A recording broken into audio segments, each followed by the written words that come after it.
In politics every demand carries a hidden cost. दोस्तों America ने हाल ही में ईरान के सामने एक ऐसी मांग रखी है जिसे ईरान ने साफ शब्दों में स्वीकार करने से इनकार कर दिया है और इसी वजह से वेस्ट एशिया में तनाव एक बार फिर से बढ़ गया है क्योंकि मांग ही कुछ ऐसी है। दिलचस्प बात यह है कि यह सब उस समय हो रहा है जब दोनों देश बातचीत भी कर रहे हैं। इसलिए डिप्लोमेसी के लिए एक लाइन कही जाती है कि diplomacy often walks hand in hand with deterrence. अंतरराष्ट्रीय राजनीति में बातचीत और ताकत का प्रदर्शन एक साथ होता है।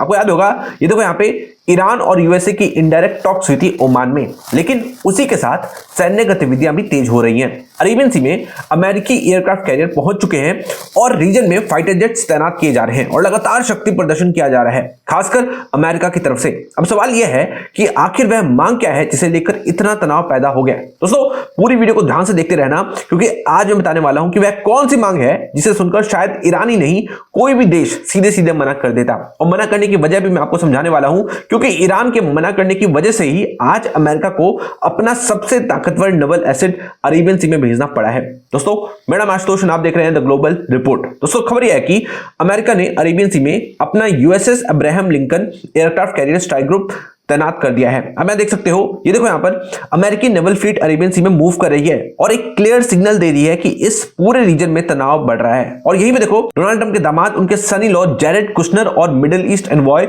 स्टीव विटकोफ भी इस एयरक्राफ्ट कैरियर पर मौजूद थे। यानी यह सिर्फ सैन्य तैनाती नहीं बल्कि एक तरह का शो ऑफ फोर्स भी है। सीधे शब्दों में अमेरिका यह दिखाना चाहता है कि वह पूरी तरह तैयार है, लेकिन ऐसी क्या स्थिति बन गई कि इस तरह का सैन्य प्रदर्शन करना पड़ रहा है। देखिए, एक तरफ अमेरिका और ईरान के बीच बातचीत चल रही है, लेकिन दूसरी तरफ दोनों देश अपनी अपनी तैयारियां भी कर रहे हैं और यही चीज इस पूरे मामले को संवेदनशील बना रही है। असल में अमेरिका ने ईरान के सामने एक ऐसी मांग रखी है जिसे ईरान ने साफ तौर पर मानने से इनकार कर दिया है, इसलिए यहीं से तनाव बढ़ना शुरू होता है। ये देखो यहाँ पे अमेरिका और इजराइल क्या मांग करे। दोस्तों अमेरिका चाहता है कि ईरान अपने एनरिच्ड यूरेनियम को देश से बाहर भेज दे ताकि भविष्य में न्यूक्लियर वेपन बनाने की संभावना कम हो जाए, लेकिन ईरान ने इस मांग को सीधे सीधे स्वीकार नहीं किया है। ईरान का कहना है कि हम बातचीत के लिए तैयार हैं, हम अपने 60% एनरिच्ड यूरेनियम को डाइल्यूट करने का विचार भी कर सकते हैं, लेकिन हम इसे देश से बाहर नहीं भेजेंगे। यानी ईरान एक मिडिल पोजीशन लेने की कोशिश कर रहा है और कोई भी देश होता तो शायद यही करता। दोस्तों अब इसे थोड़ा समझते हैं।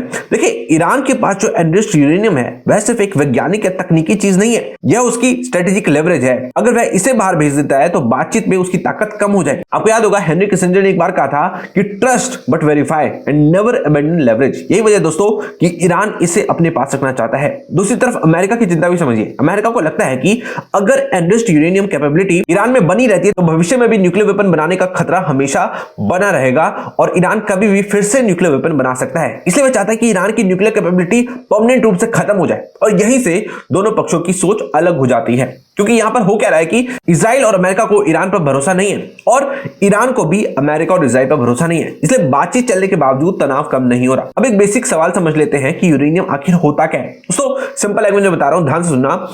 यूरेनियम एक रेडियो एक्टिव धातु होती है जिसका इस्तेमाल न्यूक्लियर एनर्जी बनाने में इस्तेमाल किया जाता है, लेकिन यही यूरेनियम अगर ज्यादा स्तर तक एनरिच किया जाए तो न्यूक्लियर वेपन बनाने में भी इस्तेमाल हो सकता है। अब यहां पर एनरिचमेंट शब्द का मतलब समझो, ध्यान सुनना। दोस्तों नेचुरल यूरेनियम में U-235 नाम का आइसोटोप बहुत कम मात्रा में होता है। जब इस मात्रा को बढ़ाया जाता है तो उसे यूरेनियम एनरिचमेंट कहा जाता है। कम स्तर का एनरिचमेंट न्यूक्लियर पावर प्लांट के लिए इस्तेमाल होता है, लेकिन बहुत अधिक एनरिचमेंट न्यूक्लियर वेपन्स के लिए उपयोगी हो सकता है। इसी संभावना को लेकर अमेरिका और पश्चिमी देश चिंतित रहते हैं। ईरान का कहना है कि उसका न्यूक्लियर प्रोग्राम सिर्फ ऊर्जा और रिसर्च के लिए है, लेकिन अमेरिका और इजराइल को डर गया है कि इसकी कैपेबिलिटी कभी भी हथियार बनाने के लिए यूज की जा सकती है और यही इस पूरे विवाद का मूल कारण है। अब वापस आते हैं मौजूदा स्थिति पर। ईरान एनरिच्ड यूरेनियम को देश से बाहर भेजने से मना कर रहा है और इसी बात ने इजराइल की चिंता और बढ़ा दी है। अब इजराइल ने अमेरिका को सीधा वार्न किया है और पूरे वर्ल्ड को एक तरीके से वार्न किया है कि अगर इजराइल को लगता है कि इजराइल का एग्जिस्टेंस खतरे में है तो वह ईरान के खिलाफ यूनिलैटरली एक्शन ले सकता है, यानी जरूरत पड़ी तो वह अकेले भी ईरान पर हमला कर सकता है। यह एक बहुत बड़ा बयान है क्योंकि इससे पूरे रीजन में संघर्ष की संभावना फिर से बढ़ जाती है। आगे इस मामले में जो भी अपडेट होगा मैं आपको बताऊंगा। मिलता हूं आपसे नेक्स्ट वीडियो में। जय हिंद, वंदे मातरम।